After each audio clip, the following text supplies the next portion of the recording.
Hello students, welcome है आप सभी का संचार एकेडमी के फिर से एक नए वीडियो में। दोस्तों, जैसे कि हमने प्रीवियस वीडियो में आपको बताया कि अगले वीडियो में हम लोग पॉलिटिकल साइंस के ऑब्जेक्टिव क्वेश्चन करने वाले हैं, जिसमें टॉप मोस्ट ऑब्जेक्टिव यानी आप VBI कह सकते हैं, VBI ऑब्जेक्टिव क्वेश्चन है, हम उसको करने वाले हैं।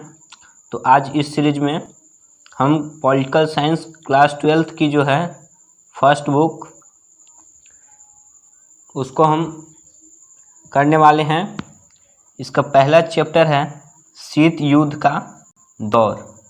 शीत युद्ध का दौर, तो आप जैसे कि देख रहे हैं यहाँ शीत युद्ध कह रहा है। तो शीत युद्ध कहने का मतलब होता है कि जो शरद ऋतु में होता है वो युद्ध नहीं, बल्कि शीत युद्ध यहाँ कहने का अर्थ होता है ऐसा युद्ध जिसमें लगे कि अब युद्ध हो जाए, ताना तानी युद्ध के लिए बना रहे, जिसमें युद्ध के लिए संघर्ष होता रहे, वैसे युद्ध को हम लोग अपनी इस पॉलिटिकल साइंस की भाषा में शीत युद्ध का नाम देते हैं, जिसके बारे में हम आगे डिस्कस करने वाले हैं। तो चलिए आइए बिना समय गंवाए वीडियो को प्रारंभ करते हैं। वीडियो को प्रारंभ कर देने से पहले आप सबसे एक रिक्वेस्ट है, यदि आप सब अभी तक चैनल पर नए हैं तो चैनल को सब्सक्राइब कर लें और वीडियो को लाइक अवश्य करें और शेयर अपने दोस्तों में अवश्य करें ताकि उनको भी इस वीडियो का प्रॉफिट मिल सके। और यदि आपने अभी तक प्रीवियस वीडियो को नहीं देखा है, जिसमें हमने हिस्ट्री के टॉप बेस्ट 15 क्वेश्चन हर चैप्टर का क्लास 12th का करवाया है, आप उस वीडियो को भी जाकर देख सकते हैं। क्लास 12th NCERT से नाम से जो प्लेलिस्ट है उसमें आप देख सकते हैं। तो ये भी जो वीडियो है वो भी हमारा हर रोज़ एक रोज़ सीरीज का ही वीडियो है। तो आइए बिना समय गंवाए वीडियो को शुरू करते हैं। तो आज का पहला क्वेश्चन है हमारा, शीत युद्ध कब प्रारंभ हुआ? शीत युद्ध कब प्रारंभ हुआ? तो शीत युद्ध प्रारंभ हुआ था द्वितीय विश्व युद्ध के बाद 1945 ईस्वी में। कब प्रारंभ हुआ? 1945 ईस्वी में प्रारंभ हुआ। शीत युद्ध के बारे में आप थोड़ा सा जान लेंगे। शीत युद्ध मतलब कहने का अर्थ हमने अभी बताया कि वैसा युद्ध जब दो या दो से अधिक देश के बीचों में मतभेद आ जाती है, वैचारिक मतभेद आ जाती है, तानातानी लगी रहती है।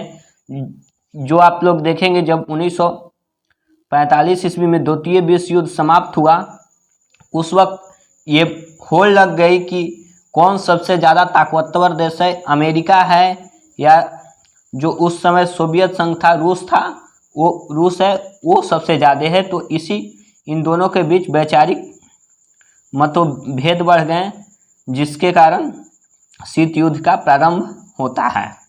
आगे चलते हैं। आगे क्वेश्चन नंबर 2 कहता है क्यूबा मिसाइल संकट। क्यूबा मिसाइल संकट कब हुआ? तो क्यूबा मिसाइल संकट हुआ था 1962 में। कब हुआ? क्यूबा मिसाइल संकट हुआ 1962 में। क्यूबा मिसाइल संकट के बारे में आप जान लें थोड़ा सा। क्यूबा जो है एक छोटा सा द्वीपीय देश है, जिसके चारों ओर जो जल घिरे हैं। ये नज़दीक है किसका? अमेरिका के हैं। ये नज़दीक है अमेरिका के। आप इसको चित्र डायग्राम में अच्छे से देख सकते हैं जो आपकी किताबों में दी हुई है।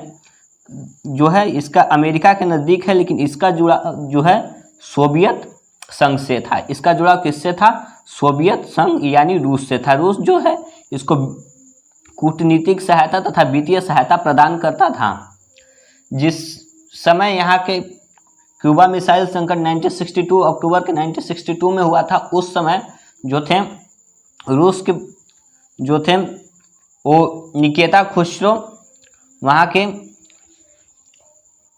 प्रधानमंत्री थी, संघ के सबसे बड़े अधिकारी थी। तो उन्होंने सोचा कि क्यों ना क्यूबा को जो है रूस के सैनिक हवाई अड्डा के रूप में बदल करके अमेरिका को ज़्यादा क्षति पहुंचाए। और उन्होंने अंततः अक्टूबर 1962 में ऐसा कर दिया, जिसकी पता अमेरिका को 3 हफ्ते बाद लगती है। और अमेरिका के उस समय राष्ट्रपति रहते हैं जॉन एफ कैनेडी। वो नहीं चाहते हैं कि कोई युद्ध हो, और अंततः उन्हें भी अपनी जो युद्धपोतक विमान रहते हैं उन्हें भी युद्ध के लिए उतार देते हैं। और लास्ट में युद्ध यहाँ पे होता नहीं है। आगे चलते हैं। तो क्यूबा मिसाइल संकट कब हुआ? क्यूबा मिसाइल संकट जो हुआ 1962 में हुआ। आगे चलते हैं, आगे क्वेश्चन नंबर है 3, प्रथम विश्व युद्ध कब समाप्त हुआ? तो जो प्रथम विश्व युद्ध था वो 1918 ईस्वी में समाप्त हुआ था, जो 1914 ईस्वी में प्रारंभ हुआ था। 1914 ईस्वी से 1918 ईस्वी तक जो था प्रथम विश्व युद्ध चला था। आगे चलते हैं, आगे है द्वितीय विश्व युद्ध कब से कब तक चला? तो द्वितीय विश्व युद्ध जो था हमने अभी तक बताया कि द्वितीय विश्व युद्ध 1945 में समाप्त हुआ और वो 1939 में प्रारंभ हुआ। तो ये कब से कब तक चला? 1939 ईस्वी से 1945 ईस्वी तक। इसका अंत अमेरिका ने जापान के हिरोशिमा और नागासाकी नामक 2 शहरों पर बम गिराकर किया था। आगे चलते हैं, गिराकर किया था।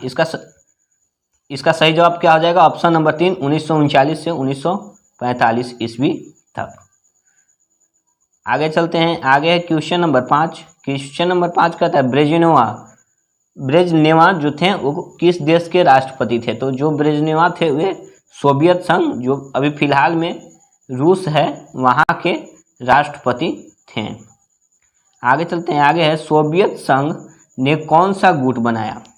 जो सोवियत संघ है वो कौन सा गुट बनाया? तो सोवियत संघ अपनी रक्षा के लिए और नाटो के मुकाबला के लिए वार्सा की संधि नामक एक सैनिक गुट बनाया था, जिसके बारे में आप यहाँ देख सकते हैं। देखिए इस पिक्चर में आप देख सकते हैं, ये पिक्चर आपकी बुक्स में भी है। ये जो है ये लाल वाला जो रेड वाला पार्ट है, ये रेड वाला पार्ट रसिया का है यानी सोवियत संघ का है, और ये जो अमेरिका के नाटो गुट थे उसके सदस्य देश हैं जो अभी फिलहाल पीला में हैं। आगे चलते हैं, और हम लोग थे यहाँ पे अभी अपने 5वां क्वेश्चन की तरफ।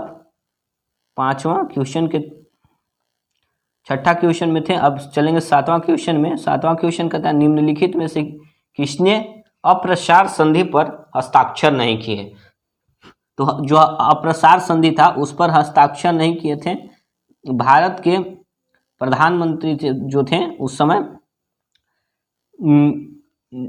जवाहरलाल नेहरू जी। वो अप्रसार संधि पर हस्ताक्षर नहीं करते हैं क्योंकि अप्रसार संधि जो थी वो मिसाइल बनाने से रिलेटेड थी। इसमें कहा गया था कि अब कोई भी देश ज़्यादा मिसाइल ना प्रक्षेपित करेगा, ना ही उसका प्रयोग करेगा। तो ये जो थे भारत जो थी वो उसका विरोध किया, क्योंकि अप्रसार संधि के तहत इन्हें मिसाइल नहीं बनाया ये दिए जाना था। और ये जो और कंट्रीज थे, जैसे बड़े बड़े कंट्री थे उस समय के, अमेरिका थे, रसिया थे, यूएस भी मिसाइल बना चुके थे अपने सुरक्षा के लिए, और आगे के जो छोटे देश थे उनसे नहीं बनाने के लिए बोल रहे थे। इसी के कारण ये भारत ने अप्रसार संधि पर यह हस्ताक्षर नहीं किया था। आगे चलते हैं, प्रथम गुट निरपेक्ष सम्मेलन कब हुआ? तो जो प्रथम गुट निरपेक्ष सम्मेलन है वे 1961 ईस्वी में हुआ था। 1961 ईस्वी में कहाँ हुआ? बेलग्रेड में हुआ। कहाँ हुआ था? बेलग्रेड में हुआ था। आगे चलते हैं, आगे है क्वेश्चन नंबर 9, नाटो की स्थापना कब हुआ? नाटो जो एक अमेरिका का सैनिक गुट था उसका स्थापना कब हुआ? उसकी स्थापना 1949 ईस्वी में हुआ था। कब हुआ था? 1949 ईस्वी में हुआ था। आगे चलते हैं, वही डायग्राम है, आगे देखिए 1945 ईस्वी में, अब क्वेश्चन नंबर 10 है, 1945 ईस्वी में अमेरिका ने किस देश पर परमाणु बम गिराया? तो 1945 ईस्वी में जो अमेरिका था वह जापान के हिरोशिमा और नागासाकी, यानी 6 अगस्त को हिरोशिमा और 9 अगस्त को नागासाकी पर बम गिरा करके द्वितीय विश्व युद्ध का अंत करता है। जब अमेरिका से पूछा गया कि जापान आत्मसमर्पण करने वाला था तो उसने बम क्यों गिराया, तो वह अपने बचाव में आदेश जारी करता है कि हम चाहते थे कि जो ये युद्ध है वो और आगे ना बढ़े, लेकिन जो अमेरिका का मकसद था वो ये था कि वह अपनी पूरा दुनिया में अपना वर्चस्व दिखाना चाहता था कि हमसे ज़्यादा कोई नहीं है। तो इसका सही जवाब हो जाएगा जापान। आगे देखते हैं, आगे बस आज के लिए इतना ही। ये जो फर्स्ट बुक था वो था आपका समकालीन विश्व में राजनीति, समकालीन विश्व में राजनीति या समकालीन विश्व राजनीति। आगे चलते हैं।